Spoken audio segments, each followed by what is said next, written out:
GOPAC Chairman David Avella and former Democratic New York State Senator David Carlucci. Look, David, you can't miss the fact that the trial cannot happen before November 5th. And this feels like politics, and it makes the other side look dirty. Why do it this way? Well, I understand that, and this 60-day idea is really just guidance. It's not a law, it's a rule.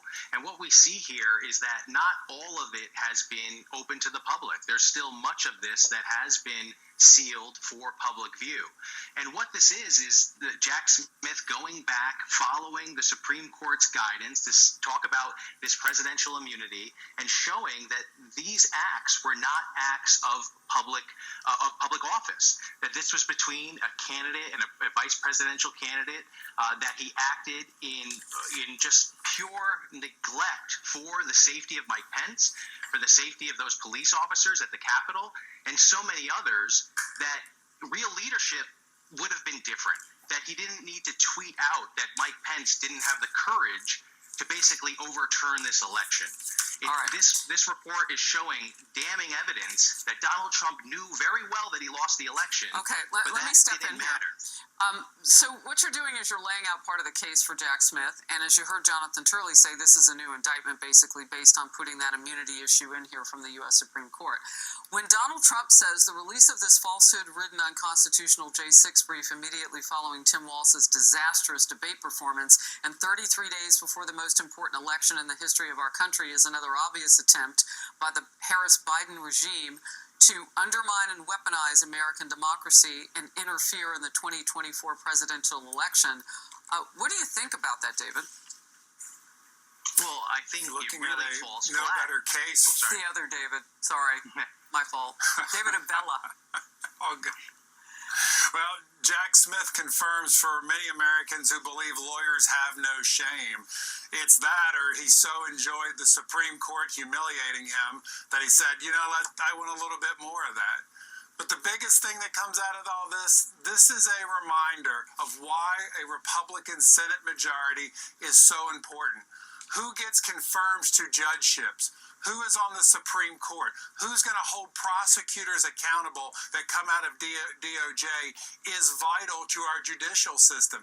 And the only way we get that is by having a Republican Senate working to make sure the right men and women are put on the judicial bench.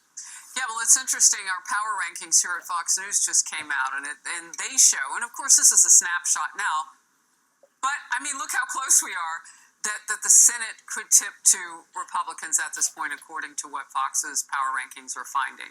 So it's interesting that you point that out. Former ambassador to the European Union under former President Trump, Gordon Sondland, with a change of heart.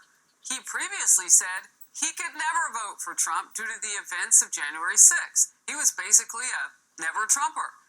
Well, here's what he's saying now and why. Why was it important for you to say no more Trump because of his January 6th conduct, and do you stand by that? No, I don't stand by it, and I'll tell you why.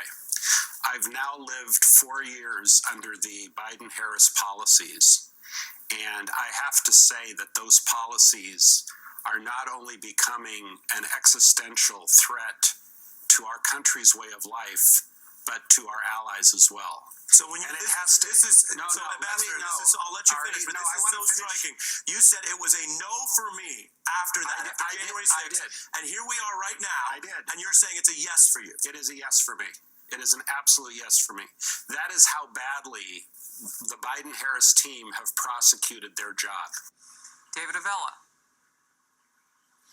Hard to make a better case than was just made there. Life is more expensive under Joe Biden and Kamala Harris, and for voters who haven't made their decision and who are persuadable, there's only one way to go, and that is to put Donald Trump and Republicans in charge of Washington.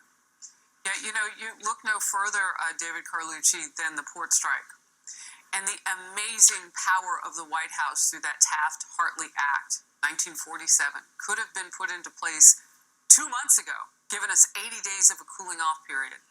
And the president and vice president could have demonstrated their negotiating skills during that cooling-off time. But that's not what we get, and we have pressure from Hurricane Helene. They need stuff at the ports. They're on the East Coast. I mean, there's so much going wrong now. I don't know. Ambassador Sondland has some good points there. How do you counter them? Well, first, what would Donald Trump do with these striking workers? He would fire them. He's made that clear. And what Biden is doing is saying, look, let collective bargaining play out. So the President of the United States cannot fire those workers. The President of the United States can cause a cooling off period.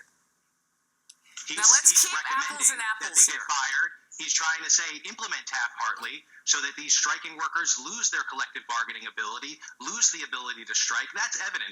And going back to the ambassador, it's absurd to blame Biden for these costs. Remember, we were in economic crisis when Donald Trump was in office. We were expecting a downturn, a recession, no one a depression. Will remember it and that Joe way. Biden flew us out of there. Gas and we was landed softly. Gasoline at the tank was cheaper. Food was 21 to 25% cheaper because of the higher inflation. And I was so you say younger. That sounds like Bidenomics, but that hasn't worked for what people actually feel. But I just want to say this. The Taft-Hartley doesn't take your ability to negotiate away. It causes a cooling off period, which we're probably going to need anyway. Last quick word, David Which Abella. We know drastically limits labor's ability to negotiate a fair contract. And that's why Joe Biden is not issuing that. Well, he's not acting at all. But he could have done that in July. David Abella. This administration couldn't make the case for their economic policies. They couldn't make their case for why they did what they did in Afghanistan. It continues this trend of this administration not being able to explain to Americans how they're making life better. And the reality is Americans are feeling life is harder under Biden and Harris, and it's only going to continue under Harris and Walz. Good discussion with two Davids. I appreciate both your time.